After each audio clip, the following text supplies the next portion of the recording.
I am not here to disparage the Indiana Hoosiers by any way, shape, or form, but let me put this on the record and let me explain to you why the 15-0 Indiana Hoosiers are beatable.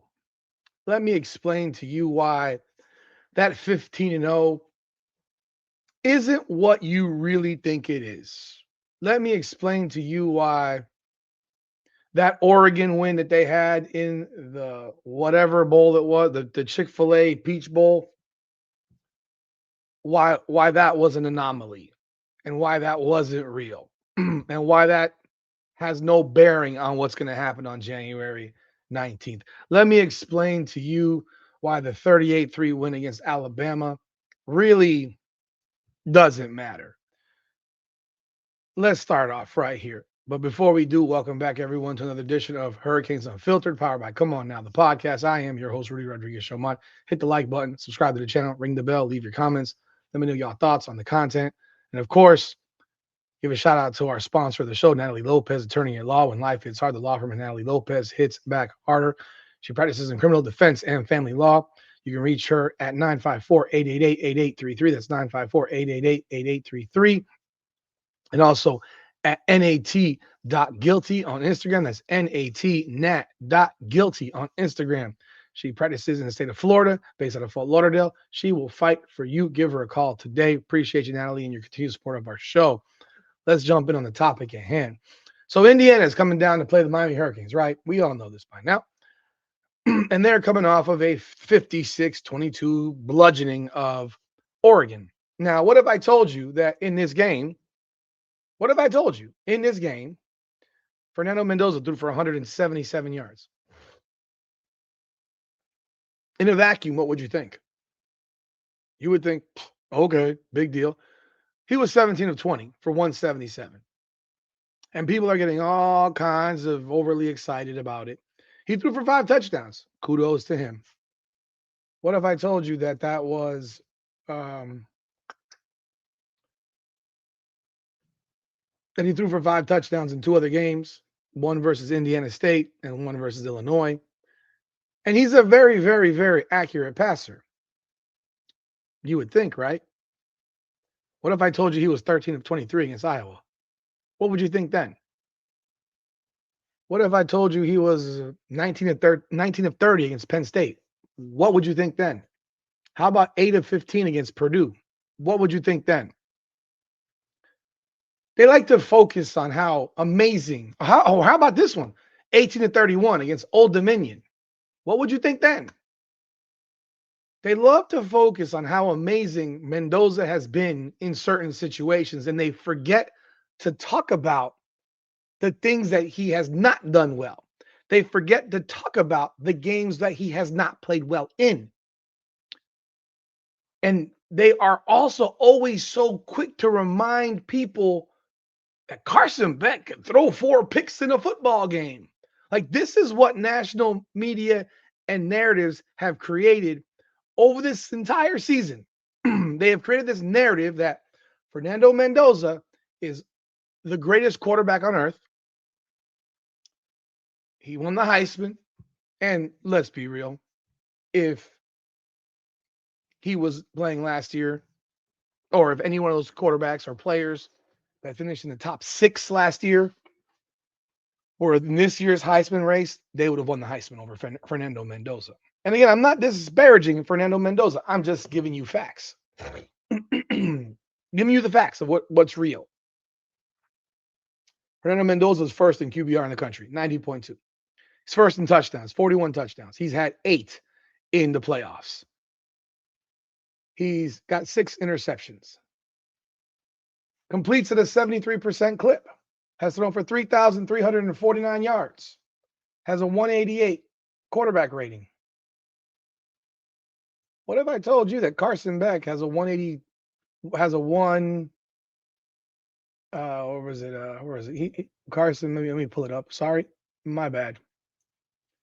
Carson Beck has a 159.4 quarterback rating. He is also 81.4 in QBR. He's 11th in the country. He's got 3,581 yards, which is actually more yards than Mendoza's has thrown for. Carson Beck's thrown for more yards than Fernando Mendoza. He's thrown less touchdowns, 29 touchdowns. He has 11 picks. By the way, he's only thrown 2 in the last 7 games. One on the tip ball, which happened against Ole Miss. And Carson Beck, when put to the task, led his team to 2 75-yard drives, trailing against Ole Miss in the fourth quarter. That happened. And I'm thrilled that it happened. I'm actually ecstatic at how Miami won that game against Ole Miss. Nothing can please me more. You want to know why? Because what Carson Beck did in that game was show everybody in this country that Carson Beck can ball with anybody. And when under pressure, Carson Beck can win you a football game. I always knew it. A lot of fans didn't believe it could be done. They forgot that he led Miami to the game-winning drive against Notre Dame. They forgot that. They forgot that he led Miami down the field, even though we didn't throw the ball really all that much, but he did drive the team down the field to beat Texas A&M on the road.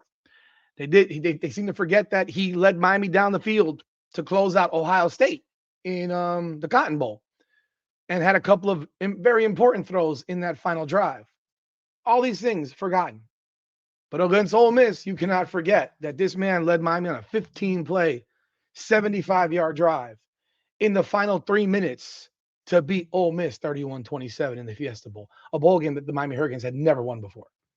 And then a possession before had led Miami in a 5-play, 75-yard drive to give Miami a 24-19 lead.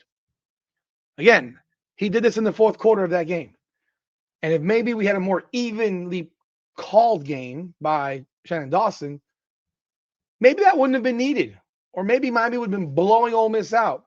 Or maybe if Miami's defensive backs had intercepted the passes instead of dropping them on the ground, you're looking at a game against Ole Miss where Miami wins 42-17, 42-10. And no one's sitting here talking about, oh my God, or maybe they're saying Carson Beck still isn't proving it, but then they're also saying that, they just drug Mississippi across the field. I don't care what the hell Indiana just did, because most people probably would believe that Ole Miss is better than Oregon. But Carson Beck is a very good quarterback. Fernando Mendoza is a very good quarterback. They have glazed Mendoza and his perfect personality, his almost scripted and robotic personality. No criticism, just reality. It's seems very, very scripted. Seems very, very rehearsed. Seems like he's been looking in a mirror and telling him these speeches, repeating these speeches over and over again. I mean, I'm going to be real. If football doesn't work out for him, Fernando Mendoza is going to be one hell of a politician. I promise you that. He's going to be a politician because he's got it all. He's got it all to be a politician. I mean, for real. There's no shade at all because he's good. On a mic, he's good. Now, what if I also told you that against top 25 opponents, Carson Beck has a better quarterback rating, a better completion percentage, more passing yards, and more touchdowns? What if I told you that? Those would be facts. Against top 25 opponents, Carson Beck has a 182.5 quarterback rating. So his quarterback rating of 159.4 is actually lower than his quarterback rating against top 25 opponents this season. His completion percentage is 75.4. Mendoza is 72.7. This season, top 25 opponents. Passing yards, top 25 opponents, 1,053 for Carson Beck, 704 yards for Fernando Mendoza. Carson Beck, 12 touchdowns. Mendoza, 7 against top 25 opponents. Remind you of these things when you talk about a quarterback and forget that in big situations, Carson Beck is that dude. He's that dude. And when you look at the Indiana record and who they've played, Fernando Mendoza has had struggles as well. He's not perfect. He's not perfect. He's a really good player. I take nothing from him.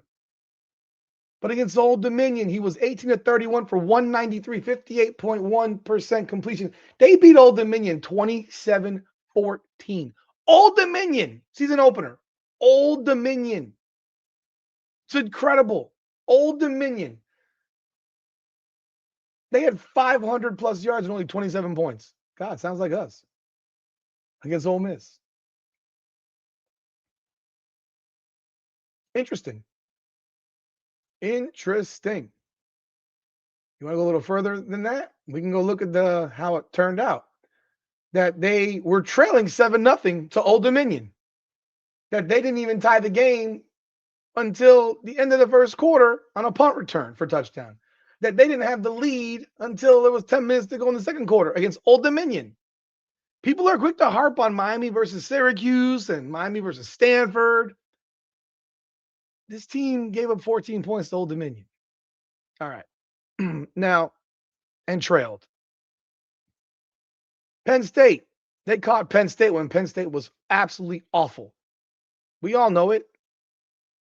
I'm just going over this because I want y'all to hear the stuff, the real, the fact that whatever this guy, Ethan Grunkemeyer for Penn State outplayed Fernando Mendoza in that game.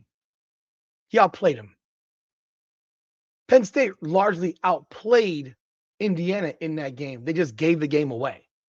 And it took a ridiculous catch in the back of the end zone by Omar Cooper to give Indiana the win 27-24.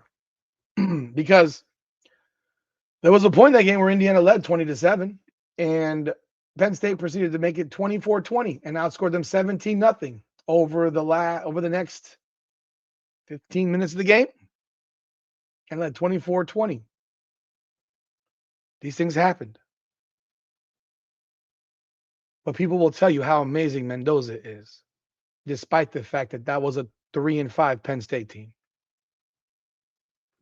But they're quick to remind you about SMU, quick to remind you about Louisville. Even though Miami lost, largely wasn't Carson Beck's fault. I'll stand on that forever. But Penn State stunk. Penn State was worse than SMU and Louisville. Let's look at the rest of this schedule. Again, 27-24 to Penn State. Iowa, 20-15. Mendoza goes 13 of 23 for 233 and a 56.5% completion percentage. I mean, come on, dude. They trailed 10-7 in this game. It was 10-10 at halftime. They trailed 13-10 with 10 minutes to go in the third quarter. It was 13-13 going into the 13-13. I'm sorry. They trailed 13-10 with 12 minutes going in the fourth quarter. My mistake. In fact, it was a tie game until there was a minute 28 to go in the game when Indiana finally scored to make it 20-13.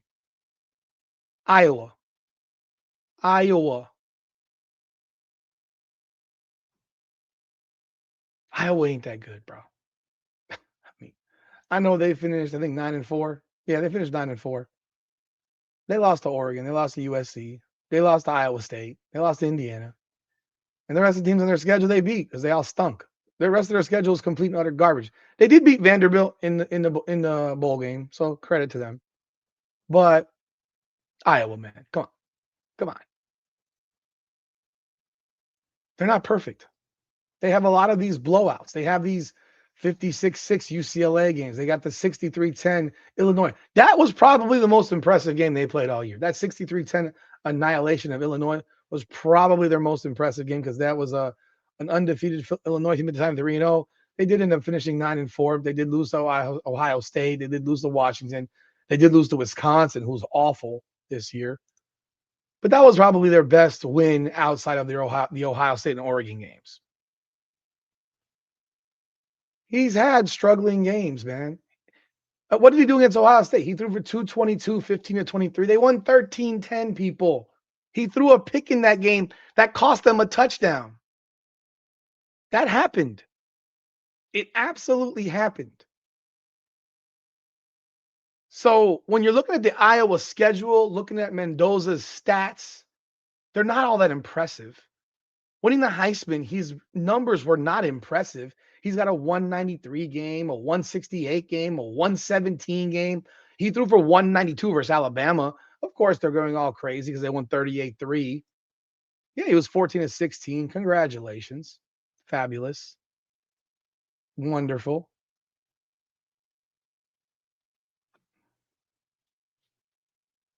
And Alabama realistically stinks this year. I'm just being real. Alabama stunk this year. This wasn't a good Alabama team. This wasn't a good Alabama team. We gotta stop acting like it was. No matter what people will try to convince you of, that was not a good Alabama team. Did I think they win 38-3? No, but I thought they would. I thought they'd blow them out. I didn't think that game would be close. Excuse me. And then finally they get this W over Oregon. And they did beat Oregon at Oregon. That was a good win for them, a big win for them. But again, what did he do in that game? 20 at 31, 215 yards, a touchdown, a pick. It was 10-10 game in the second. It was 13-13 in the third. It was 20-13. It was 20-20 in the fourth. Yeah, they made some plays. They won the game in the fourth quarter on the road. Big time. Big time. Big time. Big time. Dante Moore, like I've said over and over again, is not very good. He stunk in that game. He gave that game away too. Dante Moore is like one of the most overrated players in college football. Seriously. How this guy is projected where he's projected is beyond me. I don't know how this guy is projected to be what they say he's going to be. Like it's crazy. It's absolutely crazy. Dante Moore threw 2 picks in the fourth quarter of that game. I mean, come on, dude. In the fourth quarter.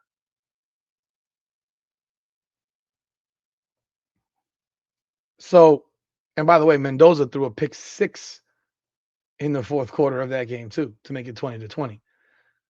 So your boy ain't that perfect. He ain't that perfect. And our boy against big time competition in big situations is a fucking beast. Bluntly. His numbers are better than Mendoza's across the board. I'm not making it up. I can show it to you if you don't believe me. But I have to share multiple screens to do it. So here's one. Share screen. I will show you. Take a look at the numbers. Numbers are right there in your face. Carson Beck, 182.5 against top 25, 75.4% against top 25, 1,053 yards, 1,053 yards against top 25, 12 touchdowns against top 25. Fernando Mendoza against that same competition. We can switch it up and stop the screen, share the new screen. And here you go. 174.3 against top 25, 72.7, 704 and 7 touchdowns. People.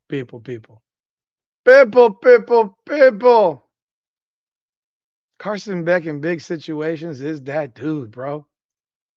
And for everyone who's so petrified of the big bad Indiana, relax. It won't be easy. It's not going to be easy. They have a top shelf defense. They got a top shelf game, a team. But I also don't want to hear about this team being compared to the greatest teams of all time. Oh my God. That's almost laughable to me. That'd be like comparing, I mean, come on, man. I'm not comparing this Miami team to one of the greatest teams of all time. They're really good. They have a great defense. Indiana's undefeated. They played a soft schedule, a softer one than Miami. That's for dang sure. Look who did Indiana play until they played Notre Dame? I mean, until they played Ohio State, Oregon. They played Oregon twice. That's their schedule. Oregon twice, Ohio State. That's their schedule. I would take Notre Dame over Oregon. I think Notre Dame would play even with Ohio State or maybe beat Ohio State. That's my opinion right now. I'll stick to it. That's the real. I think Texas A&M beats Oregon. I think Ole Miss beats Oregon. I think Ohio State beats Oregon. I think Miami played 4 teams better than Oregon. 4. Indiana's better than Oregon, obviously. But let me go about that Oregon game. The last Oregon game, there people are freaking out about, losing their minds. Let's be real. Dante Moore gave the ball away.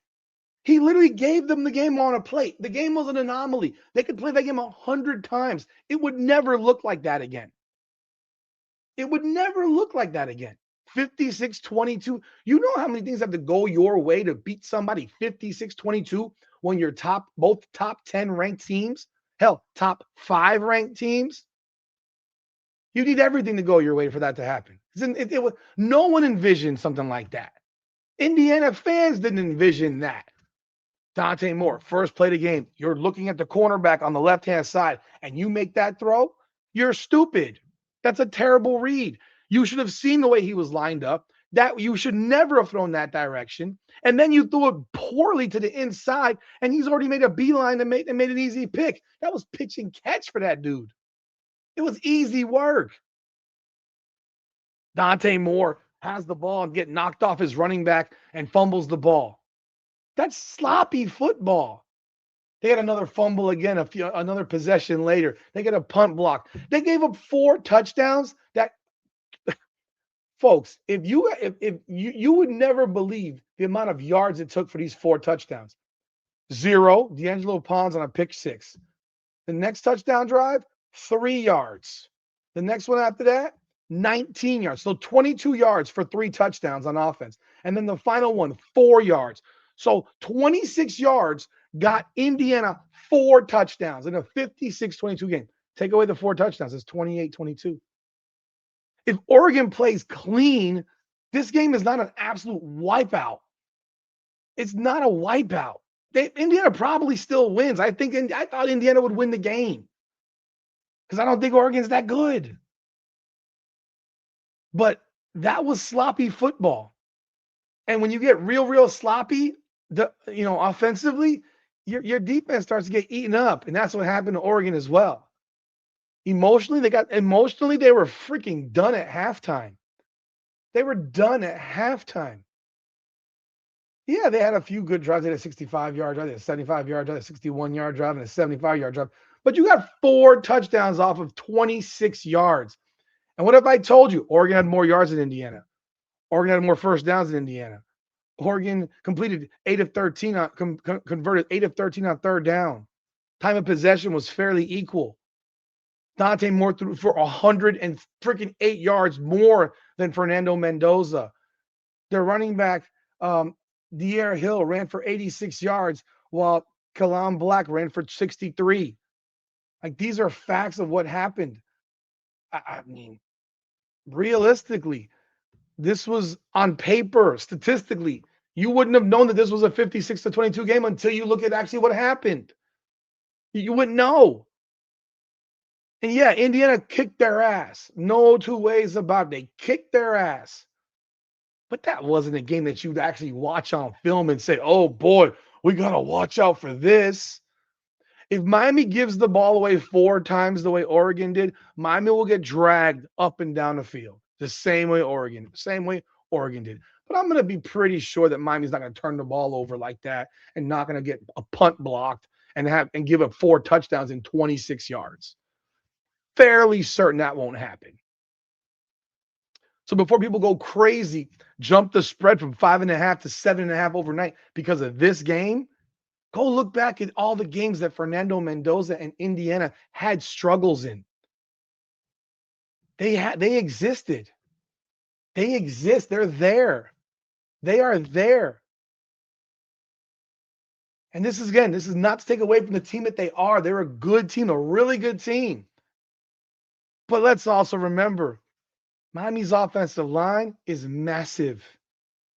Indiana's defensive line is not, and I've also read or heard on different broadcasts that Indiana only plays like 13 players on defense, which is crazy. You play 13 players on defense against the Miami Hurricanes on January 19th, Miami's going to bludgeon them. If they can only run 13 dudes out there, Miami's going to bludgeon them. I want to give you another number, by the way, because I saw this as well. I don't know if I screenshot it or not, but Indiana got a bunch of adults playing football, by the way. They got a bunch of adults on the team. They got a bunch of 22, 23, 24-year-olds on their team. Like, that's a fact.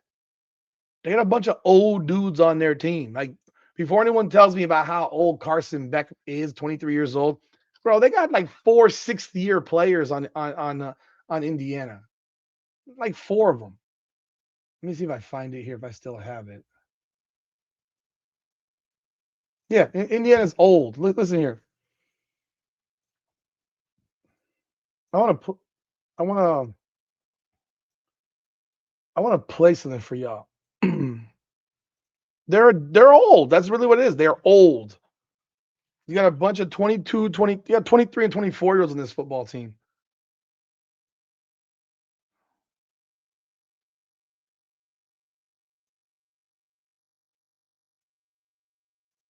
Dakota, the future of college football, where experience and age matters way more than stars. Look how old his team is. First, look at all the year 5 and year 6 guys. Look at that. So you got a 4-year quarterback, 5th-year running back, 6th-year guy, 6, 4, 2, 4, 4, 4, 4, 5, 5, 6. So you got 1, 2, 3, 4, 5, 6 dudes who are at least 5th-year seniors. That's on offense. On defense, you got a 5th-year, 4, 4, 2, 2, 4, 4. And Miami, offensive line wise, they got a bunch of old dudes too. They got a bunch of seniors on there too. Those are adults too. But this is an old group. And keep in mind that a lot of these dudes came from James Madison. A lot of these dudes were at James Madison with Curt Cignetti. Experience will win out over a 5-star that's only 18. How about this one? The average age of their team is 23 years old. That's an NFL team. The Packers' average age is 25. In fact, Indiana doesn't have a single offensive player under 21, and they play more 6th-year seniors than underclassmen. A lot of Indiana's old impact players don't show up on these charts because 6 years ago, they were only rated a 3-star. The true blue chip 5-stars, they're off to the NFL by 21. Here's what Cignetti looks for. You're a 2 or 3-star out of high school, but by the time you're transferring, you're up to a 4-star and 22 years old. This is Fernando Mendoza, by the way. He won the Heisman. He admitted. I'd love to know how the hell Fernando Mendoza was a 4-star going 6-6 last year, though, but that's another story for another day. In a recent interview, his type is to bring 15 or 20 guys out of high school, but fill the rest of the roster with guys who started 2 or 3 years at another Power 4 school. But while these guys didn't necessarily have 5 stars by the name when they were 18, they will likely still outplay the 5-stars who are 4 or 5 years younger than them. Sure, there's always going to be a Jeremiah Smith here or there, but for the most part, a team of old guys will win in college football. And Curt Cignetti, building a disciplined team that's old AF, is the new way in college football. How many of those guys are going to play in the NFL? I'm just curious. How many of those guys are actually going to play in the NFL? Miami's got 15 dudes that are going to get drafted this year in this draft. Miami's got 15 dudes that are going to get drafted in this draft. How many of those dudes are going to get drafted? Mendoza will. How many of the rest of those guys are going to get drafted? Luckily for Miami don't have a baby team either. Miami's got a lot of older dudes too, thankfully. Because he's right, though. You're playing the 23-year-olds against 19-year-olds. Yeah, the 23-year-old's going to win. So maybe you also look at that when you consider the fact that they're 23-year-olds playing a bunch of 19 and 20-year-olds. It makes a difference. It makes a difference in college basketball too, as we don't see the freshman teams winning anymore. And it's funny that, Deion Sanders got criticized for the same thing that Curt Cignetti's doing, except that he did it a lot more quietly, whereas Deion Sanders wanted to throw it in your face. So maybe that's why he doesn't get criticized for it the same way. Everyone pulls in transfer guys, but Curt Cignetti's got a lot of them. A lot of them. But hey, y'all let me know y'all thoughts in the comments as to what I said. I mean, I'd love to hear what your responses are because a lot of y'all are so worried. A lot of Miami Hurricanes fans are worried. And I'm trying to. It's the national championship. It's okay to be worried. You're playing for it all. You don't want to lose this last game. Like this is the game you've waited for 23 years. This is the opportunity to win that 6th ring for the school win that 6th ring and really become that team again. We're here. I don't want to say back, but we're here. And you feel a certain way. I feel the same way. I don't want to lose. I don't want these guys to lose. But I also know that the reality is that we're all going to be nervous. I'm going to be nervous. It's normal to be nervous. The players are going to be nervous. The players are going to be nervous until they get smacked one good time. And then they won't be nervous anymore. That's just how football goes. That's how players go in most sports. If you're not nervous going into a big game like this, you're not normal. You're not normal. And if you think that you're the only ones nervous, Hurricanes fans, I promise you, Indiana fans are just as nervous, if not more nervous, because they're looking at that 15-0 right now. They see that 15 and they're like, yo, we have a chance to be the first 16-0 Division 1A school. 16-0. Division 1A, not 1AA. So, yeah, I don't even know what they call it. FBS.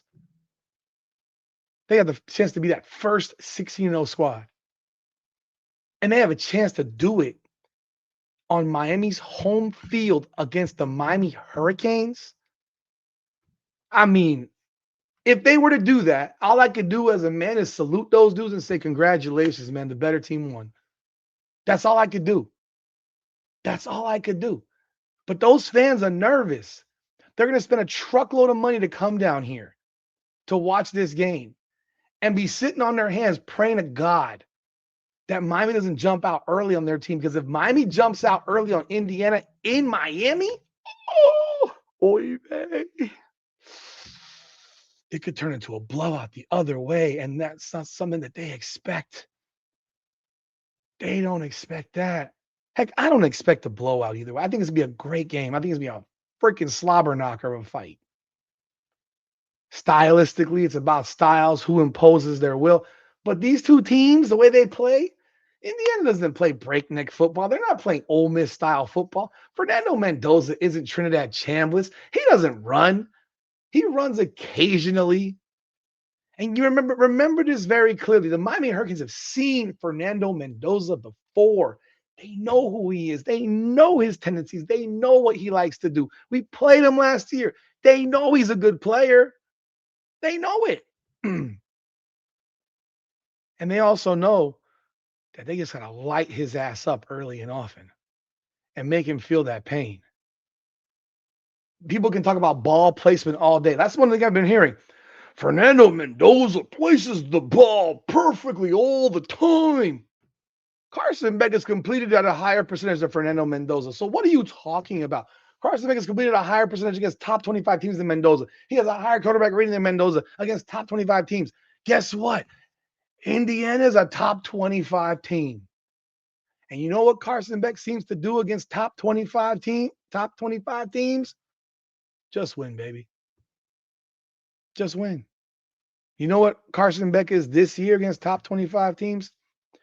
Notre Dame, South Florida, Florida State, Pitt,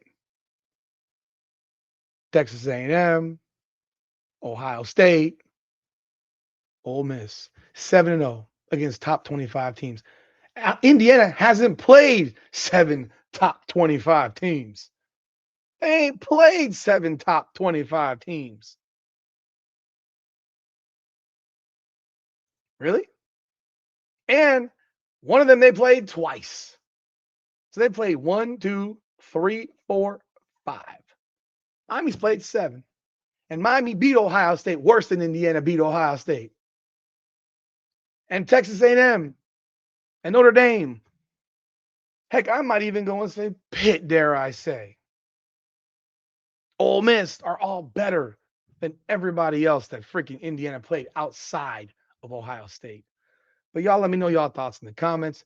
By the way, before I go, hit the merch link, man. Go check out our merch, hurricanesunfiltered.com. Go look at the merch. We got all kinds of designs up there, man. You're going to love them. Made just for this game and the previous game. Go check it out, man. I appreciate y'all continued support of the channel. This is Hurricanes Unfiltered, powered by Come On Now, the podcast. Come on now.